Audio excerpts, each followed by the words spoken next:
Telangana municipal పీఠాలను దక్కించుకునే క్రమంలో రాజకీయంగా తీవ్ర ఉత్కంఠ నెలకొంది. బీఆర్ఎస్ పార్టీ ఎమ్మెల్యే పల్ల రాజేశ్వర్ రెడ్డి తమ కౌన్సిలర్లతో మున్సిపాలిటీ బస్సుల్లో వచ్చే క్రమంలో పోలీసులు అడ్డుకున్నారు. దీంతో పోలీసులకి రాజేశ్వర్ రెడ్డి తీవ్ర వాగ్వాదం చోటు చేసుకుంది. పోలీసులు తమపై అనుచితంగా ప్రవర్తిస్తున్నారని అంటున్న ఎమ్మెల్యే పల్ల రాజేశ్వర్ రెడ్డితో మా వరంగల్ ప్రతినిధి మంద సాల్మన్ ఫేస్ టు ఫేస్.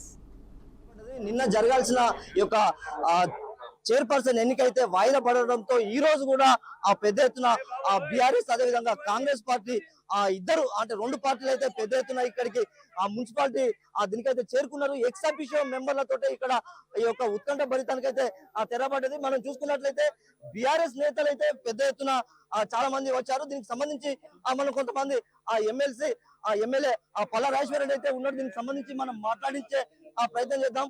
పెద్ద ఎత్తున అంటే పోలీసులు కూడా ఇక్కడ అడ్డుకోవడంతో కొంత ఉద్రిక్త వాతావరణం అయితే చోటు చేసుకుంది. ఖచ్చితంగా దీనికి సంబంధించి ఈ యొక్క మనం ఎమ్మెల్యే పల్లనైతే మాట్లాడించే ప్రయత్నం అయితే చేద్దాం. ఇక్కడ మనం చూసుకున్నట్లయితే పెద్ద ఎత్తున పోలీసులు అయితే వీరు అడ్డుకునే ప్రయత్నం అయితే చేస్తున్నారు.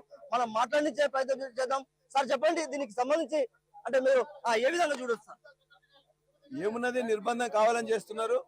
ఆ నిర్బంధం ప్రకారం ఏమైనా అన్నిటి తట్టుకొని పోతామని చెప్పి మాకు నమ్మకం ఉన్నది. ఇవాళ కూడా మళ్ళా అదే చేస్తారు, ట్రై చేస్తారు.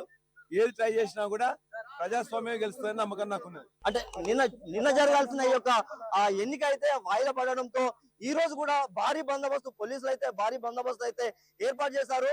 ఖచ్చితంగా దీనికి సంబంధించి ఉత్కంఠ భరితానికి తెరపడనుందా లేకుంటే దీన్ని మళ్ళీ వాయిదా వేసే అవకాశం ఉందా అయితే మనం వేచి చూడాలి. ఖచ్చితంగా దీనికి సంబంధించి ఈ యొక్క ప్రజాస్వామ్య పద్ధంలో ఖచ్చితంగా బీఆర్ఎస్ పార్టీ నైతిక విజయం అయితే సాధిస్తారని ఇప్పటికైతే చెప్తున్నారు. ఇక్కడ పోలీసులు కూడా అంటే 144 సెక్షన్ తోటి ఇరు పార్టీల నేతలు అయితే ఎవరు రాకుండా ఇప్పటికే అడ్డుకునే ప్రయత్నం అయితే చేస్తున్నారు. ఖచ్చితంగా ఈ రోజు ఆ ఎన్నిక జరుగుతా లేదా వాయిదా పడుతుందా అనేది మాత్రం కొంత వేచి చూడాల్సింది. ఖచ్చితంగా దీనికి సంబంధించి మనం చూసుకున్నట్లయితే పెద్ద ఎత్తున అంటే పోలీసులు కూడా అడ్డుకోవడంతో ఈ యొక్క వీరి యొక్క బస్సును అంటే కార్పొరేటర్లు వీరు చేరుకోవడంతో వీరైతే మున్సిపాలిటీకి అయితే ప్రయాణం అయితే చేస్తున్నారు. ఈ యొక్క బస్సును అయితే అడ్డుకోవడంతో ఇక్కడ వాతావరణం అయితే కొంత ఉద్రిక్త వాతావరణం అయితే చోటు చేసుకుంది. ఖచ్చితంగా పోలీసులతోటి కూడా ఈ యొక్క ఎమ్మెల్సీ శ్రీనివాస్ రెడ్డి అదేవిధంగా ఎమ్మెల్యే పల్ల రాజేశ్వర రెడ్డి అయితే ఉన్నారు. ఖచ్చితంగా దీనికి సంబంధించి వీరైతే పెద్ద ఎత్తున పోలీసులతో అయితే వాగ్వాదం జరుగుతున్నారు. దీనికి సంబంధించి అయితే మనం చూసుకున్నాం. ఖచ్చితంగా దీనికి సంబంధించి ప్రజాస్వామ్యబద్ధంగా ఉన్న ఈ యొక్క దీనికి సంబంధించి కాంగ్రెస్ పార్టీ అడ్డుకుంటుందని అయితే ఎమ్మెల్సీ శ్రీనివాస్ రెడ్డి అదేవిధంగా ఎమ్మెల్యే పల్ల రాజేశ్వర రెడ్డి అయితే చెప్తున్నారు.